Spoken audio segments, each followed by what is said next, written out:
Thank you for opening the video. I don't believe in coincidences, so I know that you must be interested in finding how to manage your mood better.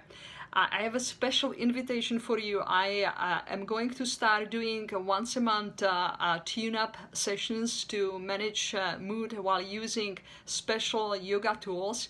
And my first session is going to be on February 6th from 10 to 11:30 a.m. at my yoga studio.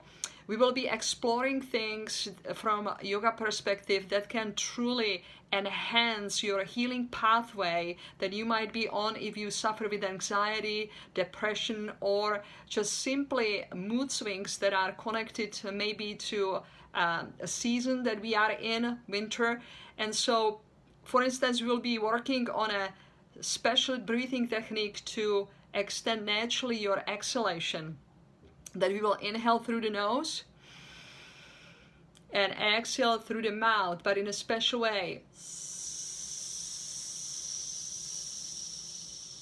Exhaling through our teeth. It's called a snake breath, and that helps to lengthen naturally your exhalation, which helps your parasympathetic nervous system to be more active, and that's part of our nervous system that makes us more calmer, more centered, and more present.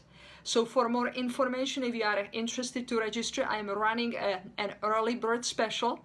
So click down below on the website and on the registration, and I hope to see you, if you are local, next week on Tuesday on February 6th. Namaste.